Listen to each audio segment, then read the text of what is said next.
이제 국제 뉴스 알아보도록 하죠. 워싱턴으로 이어가 봅니다. 손재규 선임 기자 나와 계십니다. 안녕하십니까? 안녕하세요. 네. LA 산불도 일주일째 지금 이어지고 있는 가운데 일본에서는 또 난카이 대지진 공포가 이어지고 있다고 하는데 간밤에 일어난 일이죠. 미야자키현 바다에서 규모 6.9 지진이 관측됐다고요? 어젯밤 9시 한 20분쯤 네. 그 미야자키현 앞바다에서 규모 6.9 꽤 셉니다. 관측이 됐다고 발표했는데 오늘 새벽에 일본 교도통신 조금 수정을 했습니다. 6.6으로 조금 낮췄습니다. 네. 그 깊이는 30km 해저라고 되어 있고요. 지금 일본은 아시다시피 그 지진 그 이른바 난카이 해곡 그 대지진 이거 이제 공포감이 계속되고 있는데 그래서 작년 8월 초에도 그 지진이 있었을 때 이 난카이 해곡 지진 임시 정보라는 그런 시스템이 있는데 이게 이제 일정 수준 이상의 그 지진이 발생하면은 그 난카이 해곡 그 대지진 가능성에 대한 조사를 하는 그런 절차가 생겨서 그때 그거를 발령을 해서 일주일 있다 해제를 했거든요. 네. 그런데 이번에 두 번째로 그거를 발령을 할까 말까를 이제 밤에 전문가 회의를 소집해서 논의를 하고 나서 이거는 그 정도까지는 아니다. 그렇게 평가를 한 걸로 되어 있습니다. 네. 평상시보다 좀 심각한 지진이긴 하지만 특별히 대응할 필요는 없다는 판단을 해서 조사를 종료한 걸로 그렇게 발표가 됐습니다. 난카이 해곡 대지진이 뭔지 많이들 아시겠지만 한 번 더 정리를 해보면 이 난카이 해곡에서 말 그대로 난카이 해곡에서 한 100년에서 150년 간격으로 뭐 지진이 발생한다 이런 거죠. 그러니까 시즈오카 현 앞바다에서 네. 시코쿠 남부하고 규슈 동부 해역까지 이어지는 거예요. 그게 이제 난카이 해곡입니다. 그래서 이제 말씀하신 대로 한 100년에서 150년 간격으로 지진이 발생한다는 그런 이제 설이 있고요. 네. 그래서 일본이 이 난카이 해곡 대지진이 30년 안에 그 발생 그리고 이제 강도가 한 8에서 9 엄청나게 강한 지진이죠. 그렇게 발생할 확률을 한 많게는 80%로 지금 보고 있거든요. 만약에 그런 지진이 발생하면 이제 일본 정부 판단이 사망 실종자가 한 23만 명 정도 그리고 건물도 한 200만 채 이상이 파괴될 거다. 이거 엄청난 피해가 있을 수 있는 일본이 거죠. 가정하고 있는 피해 규모. 예, 그렇습니다. 네, 이고요. 일본 지진 등급을 매기는 이 기준이 좀 다르잖아요. 그렇죠. 일본은 네. 이제 그 강도보다는 사람이 이렇게 느끼는 그런 그 흔들림이라든가 이런 걸 가지고 이제 지진을 해서 하는데 이번에 그 발생한 지진의 그 일본 그 지진계에 따르면은 진도 5 약으로 감지가 이제 평가가 됐습니다. 그렇게 되면 이게 뭔가 이제 사람들이 전부 공포를 느끼고 책장에서 책이 떨어지는 정도 그런 수준입니다. 네. 일단 그 우리가 이제 항상 그 일본 지진하면 이제 원전 그렇죠. 그 후쿠시마 원전 참사가 생각나는데 그 규슈 전력이 그 운영하는 가와우치 원전이 그 해역에 있는데 이상은 확인되지 않은 걸로 보도가 됐습니다. 네. 그런데 일본 기상청은 이틀 내지 사흘 안에 진도 5약 이번 하고 비슷한 지진이 여진이 일어날 가능성이 있기 때문에 주의를 당부했습니다. 알겠습니다. 새로운 소식도 들어오면 전해주시고요. 다음 얘기 넘어가 보겠습니다. 트럼프 2기 취임 꼭 일주일 남겨두고 있는 상황입니다. 20일이죠. 트럼프 취임식에 폰데어라이엔 유럽연합 집행위원장이 참석을 안 한다. 초청장을 받지 못했다. 어떤 얘기입니까? 집행위원회 대변인이 그 현지 시간으로 지난 금요일 날 이제 브리핑하면서 네. 그 취임식 가느냐 위원장이 그랬더니 초청장이 오면 검토하겠지만 현재로서는 참석 계획이 없다 이렇게 밝혔습니다. 그러면서도 차기 미국 행정부와 조만간 접촉을 모색하겠다 하는데 언제가 될지는 모르겠다 이렇게 또 덧붙였습니다. 네. 유럽연합의 집행위원장, 뭐 사실 정권 인수 기간 동안에 통상 뭐 해외 주요국 그럼요. 고위급과 접촉을 하는 게 일반적이잖아요. 지금 그렇죠. 폰데어라이엔과 접촉이 없었다. 이거 좀 이례적인 일 아닙니까? 그 기자가 물어보니까 네. 그 작년 11월 7일 그러니까 미국 선거 직후에 폰데라이엔 위원장이 그 트럼프하고 통화하고 나서 직접 대화하지 않았다 이렇게 확인을 했습니다. 그래서 지금 뭐 이게 이렇게 되면 이제 앞으로 트럼프 2기에 가뜩이나 지금 유럽연합하고도 조금 그 바이든 행정부도 지금 티격태격 해왔는데 더 나빠지는 게 아니냐는 관측이 많고요. 그런데 지금 여기 대해서 소통 얘기는 폰데어라인이 지금 건강이 좋지 않은 것도 원인인 것 같다. 폐렴이 좀 심한 모양입니다. 그래서 새해 첫 2주는 외부 일정이 지금 전부 취소가 됐습니다. 네. 오늘 새벽에 보니까 뭐 그 위원장 그 건강 상태가 뭐 대회비라는 뭐 그런 얘기도 나오는데 그건 아니라고 그 집행위원장실에서 해명을 했습니다. 네. 어쨌든지 지금 일주일밖에 안 남았는데 아직까지 초청장이 안 왔다는 거는 상당히 좀 문제가 있는 것 같습니다. 아무래도 관계적으로 국가 간의 관계 면에서 생각을 안 해볼 수가 없는데 트럼프 일기 동안의 뭐 방위비라든지 철강이라든지 여러 면에서 갈등을 빚어왔다 이런 것도 상기해 볼 수가 있어요. 그렇죠. 일기 때도 유럽연합하고 계속 티격태격했죠. 그리고 또 트럼프가 뭐 아시다시피 재선되고 나서 그 미국의 그 유럽연합에 대한 무역 적자가 심각하다며 하면서 우리 석유하고 가스 더 사지 않으면 끝장 관세 부과한다고 위협을 했거든요. 그리고 또 최근에 자꾸 불거지고 있는 그린란드 문제 이것도 지금 걸림돌이라는 지적입니다. 네. 그런 가운데 미국 빅테크 규제를 놓고도 EU 유럽연합과 이제 트럼프 행정부가 좀 충돌을 빚을 가능성이 더 있다 이런 관측도 있죠. 잠깐 설명드리면 네. 작년 3월에 유럽연합이 이른바 그 빅테크 갑질 방지법으로 불리는 디지털 시장법을 시행하자마자 구글, 애플, 메타 조사에 들어갔습니다. 이게 전부 미국 빅테크들이죠. 그리고 또 비슷한 시기에 애플의 그 음악 스트리밍 앱 시장 반독점 위반 때문에 그 우리 돈으로 한 2조 7천억 원 정도 벌금을 부과했고요. 네. 또 작년 11월에는 메타 그 페이스북 마켓플레이스에 한 1조 한 2천억 원 정도의 과징금도 부과했습니다. 네.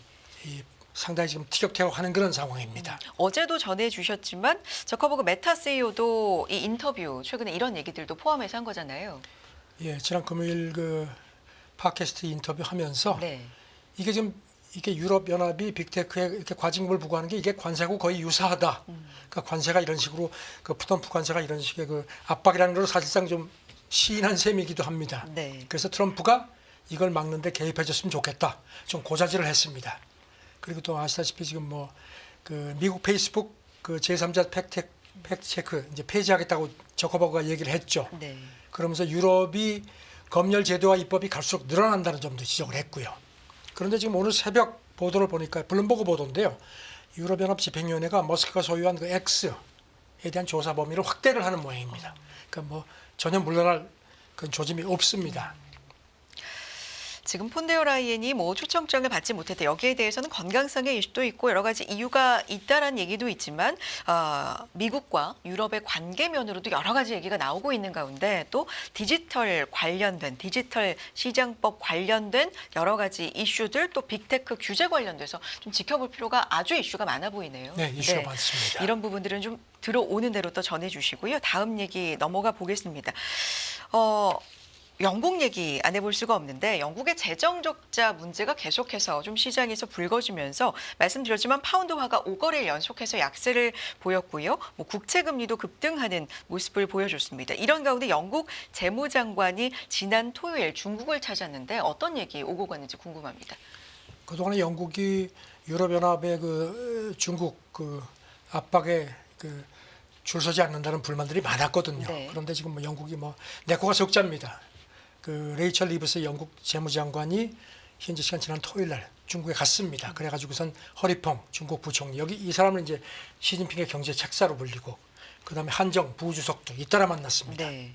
그리고 또 그 중국 영국 경제금융 대화 11차 회의를 했는데 이게 지금 6년 만에 다시 열린 겁니다. 네. 영국이 지금 뭐 중국에 대해서 아주 그냥 바짝 그 접근하는 모습입니다. 구체적으로 어떤 얘기 오고 간 거죠?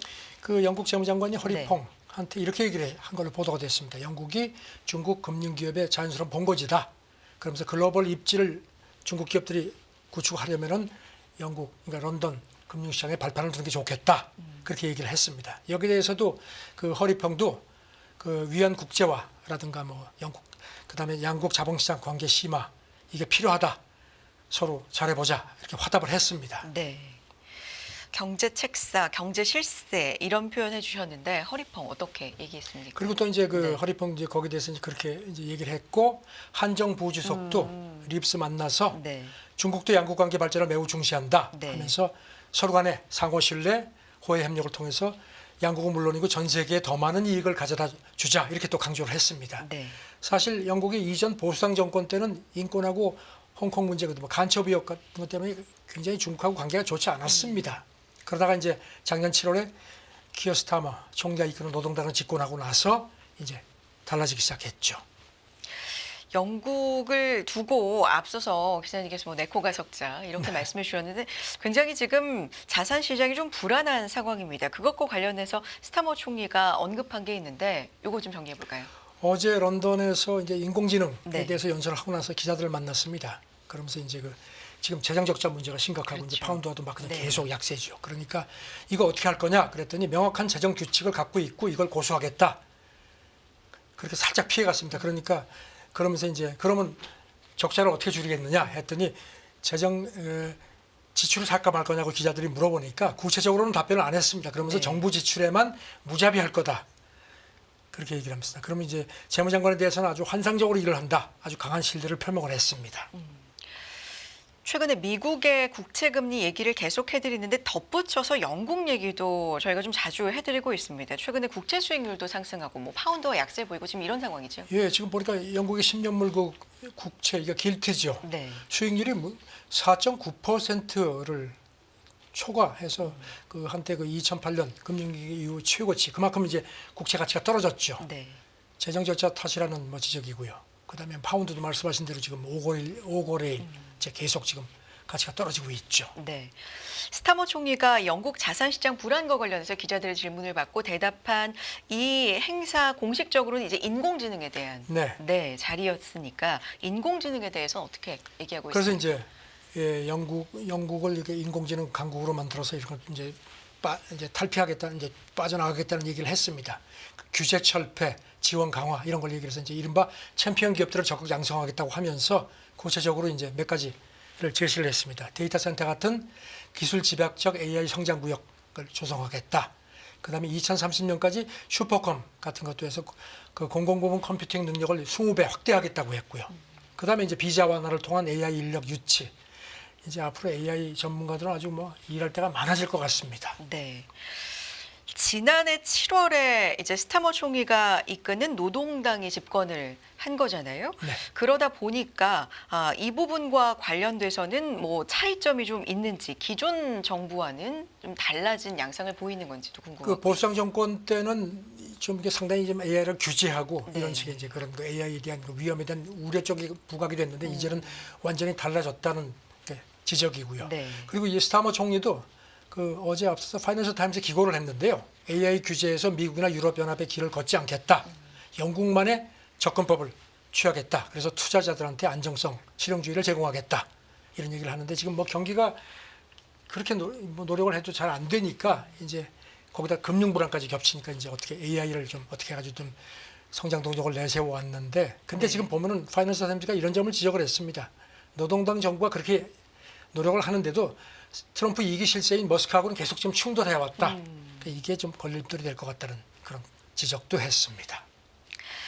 알겠습니다. 다음 얘기는 멕시코 얘기로 넘어가 보겠습니다. 멕시코의 헌정사상 첫 여성 대통령 클라우디아 셰인바움 관련돼서도 저희가 뭐 전해드린 바가 몇 번 있는데 트럼프와의 대화를 우선시하면서도 끌려다니지 않겠다 이런 다짐을 했다고 했는데 어떤 자리에서 얘기를 한 겁니까? 그저께가 이제 취임 네. 100일 네네. 이제 그 행사를 했습니다.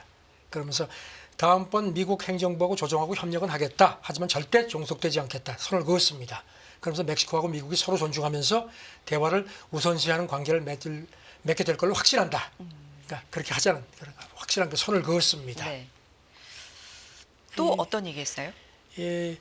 이 사람은 그 전임자 그 노선을 다 많이 답습을 했죠. 그러면서도 이제 전임자는 이제 어떤 포용을 많이 강조를 했는데 이게 특히 이제 멕시코는 그 범죄 문제가 심각하죠. 네. 그래서 젊은 이제 층에서 이렇게 막 직업도 없고 하니까 막 범죄에 많이 들어가니까 절대로 그렇게 하지 않도록 하겠다.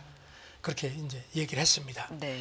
근데 이렇게 셰인바움 그 대통령이 이렇게 목소리가 커지는 이유가요. 지지율이 굉장히 높습니다. 전임자 후광도 있고 그다음에 판사 직선제 같은 과감한 개혁을 지금 하는데 이게 상당히 평가가 좋습니다. 어느 정도 나와요? 그래서 지지율이? 임기 초반 네. 지지율을 지금 최근 걸 AFP가 인용을 했는데요. 80%대. 최근에 이렇게 네. 이런 지지율이 나오는 데는 거의 뭐 푸틴 빼고는 없습니다. 근데 이제 하지만 지지율은 높은데 과제가 만만치가 않습니다. 네. 공기업 부채도 심각하고 침체 또 빈부격차 이런 걸 다 이제 해결해야 되는데 일단 좌우지간 트럼프 2기에 이제 어떻게 대응하느냐가 큰 과제죠. 이 그렇죠. 쉐인바움 임기는 2030년까지로 되어 있습니다. 그럼 일단 직면에 있는 가장 큰 과제는 관세일 텐데 그렇죠. 이런 부분은 어떻게 되는 걸까요? 관세 부분은 이제 이거를 이제 트럼프가 계속 25% 이제 그렇죠. 압박하면서 이제 뭐 마약하고 연계시키고 막 네. 이랬죠. 그래서 이제 그거 현실적으로 해결하겠다는 입장을 밝혀왔고요. 그 다음에 이제 또 하나가 있습니다. 내년에 그 미국, 멕시코, 캐나다 협정 이게 이제 옛날에 그 납타 그 협정인데 그게 이제 이행사항 재검토가 예정되어 있죠. 네. 그리고 이제 불법 이민자 문제, 그 다음에 이제 마약 그 유입 문제 같은 이런 게 이제 트럼프 행정부하고 이제 소통을 해야 되는 입장인데 이제 상당히 좀 이게 뭐 좀 이게 약간 을 입장이긴 하죠. 그런데도 쉐인바움 대통령이 그 트럼프가 최근에 기억하시죠? 멕시코만을 미국만으로 바꾸자. 거기에 대해서 그렇게 얘기를 했죠. 그러지 말고 미국 국호를 멕시코 아메리카로 바꾸는 게 어떠냐. 아주 뭐 정면 대응을 했습니다. 네. 트럼프 여기 대해서는 직접 반응이 없습니다. 아직까지. 알겠습니다. 다음 얘기 이제 중국 얘기 좀 해볼 텐데 저희가 계속해서 이제 여러 국제 사회 여러 나라의 채권 금리를 최근에 좀 주목을 그렇죠. 해보게 됩니다. 네. 미국을 비롯해서 중국 국채 금리는 또 급락을 해서요. 경기 침체에 본격적으로 빠질 수 있다 이런 우려가 나오고 있다고 하는데 이 분석 좀 전해주세요. 그런 우려가 쭉 있는데 지금 네. 미국 그 경제금융 전문 매체 비즈니스 인사이더 보던데요. 지금 이게 그 중국 그 국채 금리가 지금 급락하는 게 중국이 일본처럼 되는 거 아니냐 우려가 시장에 확산한다는 그런 증거라는 지적을 했습니다. 지금 뭐 아시다시피 중국 10년물이 지난 3일인가요? 1.6060까지 네. 떨어졌었죠. 사상 최저 기록을 갈아치웠죠. 지금은 조금 뭐 오르긴 했는데 그다음에 또 이 와중에 그 30년물 중국 금리 국채 금리도 지금 처음으로 일본 그 밑돌았죠. 그래서 지금 이래서 이제 이 많은 전문가들이 중국이 이런 식으로 가다가는 일본의 이른바 잃어버린 30년처럼 되는 거 아니냐 그런 그 지적 우려도 합니다. 네. 디플레이션이 장기화되고 일본 경제가 오랫동안 성장하지 못하고 그렇죠. 이런 것들을 좀 답습하는 것 아니냐라는 지적이라는데 골드만삭스가 또 최근에 중국 관련된 보고서를 낸 거죠. 그렇죠. 이 보고서를 보면 이제 중국이 이른바 일본화, 네. 제페니피케이션이라는 표현을 썼습니다. 그걸 피하려면은 강력한 정책을 추진하는 게 필요하다고 권고를 했습니다. 그러면서 잃어버린 30년의 주요 원인 일본 같은 경우는 하나가 이제 연쇄 위축인데 네. 그거를 피하는 게 중요하다. 그러면서 이제 그 대책으로 금융 여건 완화, 합리적인 공급, 그러니까 작은 공급 얘기하는 거죠. 그다음에 총수요 확대가 필요하다. 그러자면은 중국이 지금보다 더 강력하고 다도한 조치가 필요하다고 그렇게 권고를 했습니다. 알겠습니다. 경제 얘기 하나 더 해보겠습니다. 사실 다음 주 이제 트럼프 2기 앞두고 경제계에서는 어떤 얘기가 갑자기 급부상하고 있냐면요. 플라자 협정, 플라자 협의 이 얘기가 다시 나오고 있는데 이게 1985년에 그렇죠. 얘기잖아요. 근데 지금 강달러가 계속되고 있고 지금 달러 인덱스가 110을 넘어서기도 했었는데 네. 지금 이 플라자 합의 배경 어떻게 설명할 수 있겠습니까? 그래서 그때 뭐 이제 일본 엔화 가치가 너무 이제 달러가 너무 강세니까 그래가지고 이제 미국이 주도해가지고 이제 그걸 이제 일본을 죽였죠 사실상. 이제 그게 이제 프라자 협정인데 지금 월가 쪽에서 나오는 얘기는 이게 이런 식으로 가다가는 프라자 합의 2.0이 나오는 게 아니냐. 그러니까 트럼프가 이기 취임하면은 그 달러 강세를 그대로 두고 보지는 않을 거라는 관측입니다. 그래서 일본 미주오 은행 애널리스트가 그저께 네. 보고서를 냈는데 이제 올해 그 브렉스완 뭐 지난번에도 말씀드렸지만 확률은 낮지만 일단 터지면 상당히 그 파격이 충격이 큰 걸 그 중에 하나로 자기는 프라자 합의 2.0을 있을 걸로 본다고 그렇게 내다봤습니다. 네. 그러니까 달러 가치가 높아져 있는 걸 어떻게 보면 좀 낮추겠다. 그렇죠. 절상돼 있는 걸 바로 잡겠다. 뭐 이런. 그러니까 뭐 네. 말이 합의지만 교통정리하겠다는 얘기거든요. 그래서 트럼프가 이제 2기 취임하고 나서 유럽하고 일본 등을 압박해서 달러 가치 조정의 인식을 공유하는 상황이 벌어질 수 있겠다는 겁니다. 그러면서 이제 이 애널리스트 얘기는 근데 지금이 강달러를 조정하기에 일본도 그렇고 유럽도 그렇고 그쪽에서 받아들이기가 이전보다 훨씬 쉬운 여건이라는 겁니다. 일본 기억하시다시피 최근에 엔이 엄청나게 떨어지니까 그걸 저지하기 위해서 엔 매수를 개입적으로 반복을 했던 걸로 지금 알려지고 있고요. 네. 유로화도 지금 약세 때문에 인플레 진정에 지금 유럽연합이 상당히 애를 먹고 있죠. 그래서 이제 유럽도 강달러 시정에 동참할 수 있는 여건이 훨씬 이전보다 낫지 않느냐 이런 겁니다. 그래서 이제 프라자비 같은 과거의 그런 국제 회의까지는 아니더라도 최근에 그 달러 강세, 엔화 약세 흐름을 좀 견제하는 정도의 그런 합의는 특히 미국하고 일본 간에 가능할 것 같다고 이 애널리스트는 내다봤습니다.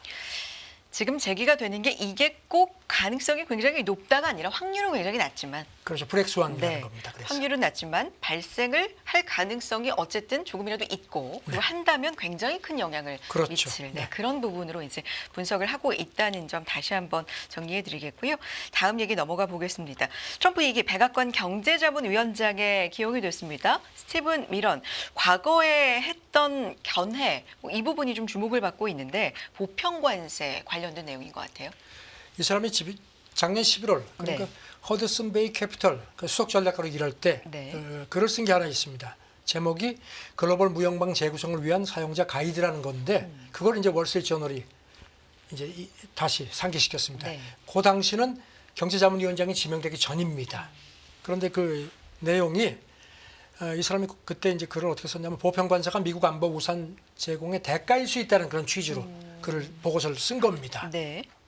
좀 풀어서 설명해 주시면요. 당시 보고서에서 네. 이렇게 표현을 한 걸로 되어 있습니다. 보편관세하고 강달러 탈피가 지난 몇십 년의 그 어떤 정책보다 광범위한 파급 벽파를 가져와서 세계 금융 그 무역 시스템을 근본적으로 개편할 수 있다 하면서 이제 그 당시에 2% 정도 평균 관세율인데 이거를 약 20%나 최고 50%로 높이는 게 미국에 더 나을 수도 있다. 사실 트럼프가 이렇게 지금 얘기를 하고 있거든요. 네. 그래서 이 사람 얘기는 미국이 다른 나라에 군사 또는 경제적 지원을 제공하면서 발생하는 달러와 가치 상승이나 대규모 무역 적자 또는 산업 기반 약화 같은 게 이제 어떤 아킬레스건인데 이거를 관세라는 도구로 해결할 수 있다. 만약에 동맹, 뭐 우리나라나 일본이나 나토 같은 데서 우리도 보복 관세 할 거야 이렇게 되면은 그래? 그러면 해구상 같은 거 우리가 제공 못 한다는 식으로 압박할 수 있다는 겁니다. 네. 관세가 여러 가지를 위한 도구 역할. 그렇죠. 네. 물론 이제 이 월스트리트저널은 이게 이제 이 개인 이 사람은 이제 하버드 대학 경제학 박사였고 트럼프 집권 1기 때도 재무부 경제정책 고문을 지냈습니다. 네. 그리고 이제 맨해튼 연구소 이제 보수 성향 싱크탱크죠. 여기 있다가 이제 이번에 발탁이 됐는데 물론 이 사람의 개인 생각이고 트럼프가 여기 대해서 뭐 공개적으로 언급한 건 없지만 어쨌든지 이런 그 경제자문위원장이니까 이런 식으로 생각을 갖고 있는 게 트럼프 2기 그 동맹 정책에 반영될 가능성이 있다는 점에서 주목이 된다는 겁니다. 그런데 이게 굉장히 강력한 무기이지만 보편관세, 보복관세 이런 게 계속해서 서로 양쪽에서 매겨지다 보면 결국에는 양측 모두가 피해를 볼 수 있다. 이런 의견도 지금 만만치 않은 그죠. 거죠. 이 사람도 그 보고서에서 그런 네. 얘기를 지적을 했습니다. 하지만 그렇게 미국이 지금까지 너무나 그런 것에 대해서 너무 덜 관심을 가졌다 하는 이제 지적을 했고요. 그리고 이제 또 월스트리트저널은 여기 대해서 이런 정책이 설사 실행이 돼도 효과가 얼마나 있을까? 왜냐하면 미국의 무역 적자의 절반가량이 지금 중국, 멕시코, 베트남에서 나오는데 그게 이 세 나라하고는 미국이 방위 조약도 맺고 있지 않기 때문에 압박할 그런 건덕지가 없다는 겁니다. 그래서 네. 과연 이런 미런 이 사람의 구상이 현실적으로 얼마나 효과가 있을지는 의문이다. 이렇게 진단을 했습니다. 관세 관련돼서 다음 주 2기 출범을 앞두고 뭐 진짜 긴장감이 좀 고조되고 있다 이렇게 좀 그렇습니다. 느껴지긴 하는데 제이미 다이먼 JP 모건 CEO도 이 관세 정책에 대해서 인터뷰한 내용이 있습니다. 이 부분 좀 소개해 그저께 주세요. 미국 CBS하고 네. 인터뷰를 했는데요. 트럼프 관세 정책이 적절히 사용된다면은 미국 입장에서 불공정 경쟁이나 안보 문제 해결에 도움이 될 수도 있다. 그러면서도 다른 것도 다 마찬가지지만 잘못 사용하면 피해를 줄 수 있다고 지적을 했습니다. 그러면서 네. 이제 덧붙이기를 다이먼이 최근에 트럼프한테 상당히 좀 어필하는 것 같습니다. 트럼프 당선인이 협상가로서 매우 강경하게 얘기하는 게 가끔은 효과를 발휘한다. 그러면서 미국이 그동안 국가안보하고 경제협력력 그다음에 이제 다변화된 공급망에 대해서 더 많이 생각을 했어야 했지만 그러지 못했다. 그리고 그게 어떤 피해를 미국에 줬는지도 더 신경을 썼어야 했다. 그러니까 지금이라도 늦지 않았다 하면서 이제 다만 너무 과하게 하진 말라는 식으로 슬쩍 지적을 했습니다. 네. 트럼프 백악관 복귀 후 기존 사업 관련 이익을 뭐 확장할지 이 여부 관여할지 뭐 여기에 대해서 좀 엇갈린 신호가 나온다 이런 분석이 있다고요? 그 트럼프 그룹이 그 이른바 윤리 합의서라는 걸 로펌 통해서 발표를 했습니다. 아무래도 기업 가다 보니까. 그렇죠. 네. 그러니까 트럼프가 취임하면은 네. 일상적 그룹 경영에 관여하지 않을 거다. 이제 그런 내용이 들어 있고요. 그다음에 이제 그룹 차원에서 재임 중에 외국 정부하고 새로운 계약도 체결하지 않겠다. 그런 내용도 있고요. 그다음에 이제 그 밑에 호텔들이 많죠. 그런 사업체들에서 발생하는 수익, 외국 당국자들이 이제 돈을 벌어주면은 그거는 정부에 귀속시키겠다. 그리고 이제 트럼프가 투자한 돈이 그 외국 기관에 의해서 독자적으로 뭐 관리될 거다. 그랬는데 이제 그런데 포인트는 보면요. 네. 트럼프가 재임 중에 그룹의 특정 사업이나 자산에 대해서는 보고받지 않겠는데 전반적인 사업에 대해서는 보고를 받는다. 이게 지금 애매합니다. 특정이 아닌 전반적인 사업에 대해서 그러니까 보고받을 것이다. 이게 전반적인 사업이라는 게 과연 어떤 범위인지에 대해서는 얘기를 안 하네요. 네. 그런데 그룹 사업 확장도 동시에 모색되고 있다. 또 이런 보도도 일각이 있어요. 월스트리트저널 보던데요. 그 트럼프 그룹이 그 워싱턴에 그 호텔이 있습니다. 지금은 이제 그게 월드오프 아스토리아로 바뀌었는데 2022년에 3억 한 7천만 달러를 주고 이걸 팔았습니다. 그런데 그 임차권을 다시 찾는 협상을 지금 조용히 하고 있다는 겁니다. 이 트럼프 그룹 회장이 이제 차남인데 네. 최근에 이 호텔 장기 임차 계약을 관리하는 은행 관계자들하고 조용히 만났다는 겁니다. 그래서 이제 이거를 뭔가 확장하려는 모색도 예. 같이 진행이 되고 있는 거다. 일기 이런 때 얘기죠. 네. 이거 가지고 재미를 톡톡히 봤거든요. 그때도 그랬는데 이제 그래서 이제 월스트리트저널이 이 임차권을 다시 사들이게 되면은 이게 또 법적으로 이해 상충 문제가 불거질 거다. 그래서 이제 트럼프 그룹 쪽에 물어보고 백악관 쪽 인수팀에 물어봐도 얘기를 안 한다. 이렇게 또 꼬집었습니다. 네. 이 호텔이 뭐 다른 얘기지만 그냥 호텔에 대해서 좀 궁금해서 또 조사를 해주셨는데 19세기 지어진 우체국을 개조한 거라고요? 그렇죠. 아. 지금은 연방 정부가 소유하고 네. 있고요. 그래서 이걸 개조해서 이제 아주 고급 호텔로 이제 개장을 했죠. 2016년 대선 직전에. 그리고 나서 이제 집권 1기 때 외국 사람들이 많이 와서 묵었죠. 아주 재미를 쏠쏠히 본 그 비즈니스입니다. 알겠습니다. 다음 얘기 넘어가 보겠습니다. 뉴욕 주지사, 민주당 소속의 캐시 호컬 뉴욕 주지사인데 서민의 주거 부담 완화를 겨냥한 또 다른 조치, 그 입법을 추진하겠다 이렇게 밝혔는데 이 내용이요. 헤지펀드의 임대주택 대거 매입을 견제하는 입법이다. 이 설명 좀 필요할 것 같아요. 네. 네. 그 호컬 주지사가 그 성명을 냈는데요. 네. 이제 그 헤지펀드들이 임대주택을 아주 대거 갖고 이제 그걸 이제 운영을 하거든요. 그러니까 이제 그 실수요자들이 집 사는 게 쉽지가 않다는 겁니다. 그래서 이제 여기 대해서 신축 단독 주택, 그러니까 싱글 패밀리 하우스 같은 경우에는 시장에 나오면은 헤지펀드가 매입을 시도하기까지 75일을 기다리도록 의무화하겠다는 겁니다. 네. 일단 실수요자들한테 먼저 기회를 주겠다는 겁니다. 그리고 그 동안에는 이제 이런 그 주택 매입 대형 투자 회사들한테 이제 세제 혜택도 부여한 게 있는데 왜냐하면 이제 경기 부양을 위해서 이것도 제한하겠다. 그러면서 이제 호컬 주지사 얘기가 그동안에 대형 사모펀드들이 특히 뉴욕주 같은 경우는 뭐 신축이 나오면 뭐 닥치는 대로 사들였다는 겁니다. 그래서 말씀드린 대로 실수요자들이 상당히 어려움을 겪었고 최근에 그 주택 모기지 금리도 여전히 높죠. 네. 그다음에 신축도 지금 공급이 부족하니까 가뜩이나 어렵다. 그래서 이제 가격도 많이 뛰고 있다는 겁니다. 네. 지금 모기지도 높고 말씀해 주신 것처럼 신축도 부족하고 그래서 공급난을 더욱더 좀 심화하고 있다. 지금 사모펀드들이 어느 정도나 소유하고 있는 거예요? 지금 보면은요. 지금 이 작년 기준으로 네. 기존 그 사모펀드들이 미국 전역에 한 50만 채 정도 임대용 주택을 보유하고 있는데 2030년이면은 한 최대 40%까지 보유할 것 같다는 겁니다. 하버드 대학 연구소도 보고서도 있는데 그 거주하지 않는 투자자들이 2021년 기준으로 해서 미국의 임대 단독 주택의 한 4분의 1 가량을 소유한 걸로 돼 있습니다. 지금 네. 임대 시장이 지금 전망이 밝으니까 헤지펀드들이 지금 엄청나게 지금 여기 돈을 투자하거든요. 호컬 주지사는 그동안에 뭐 여러 가지 그 주택 지금 뉴욕주가 이 주거 비용이 굉장히 부담이 많거든요. 그래서 네. 이제 생애 첫 주택 구입자한테는 이제 다운페이 같은 것도 이제 인센티브 주고 서민주택 건설하면 이제 여기에 혜택을 줘간 그런 방안도 함께 발표를 했습니다. 네. 알겠습니다. 미국의 주택 관련돼서 또 입법 추진 관련된 얘기까지 전해주셨습니다. 국제뉴스 여기까지 듣겠습니다. 선주기 선임 기자 함께했습니다. 오늘 말씀 고맙습니다. 네, 감사합니다.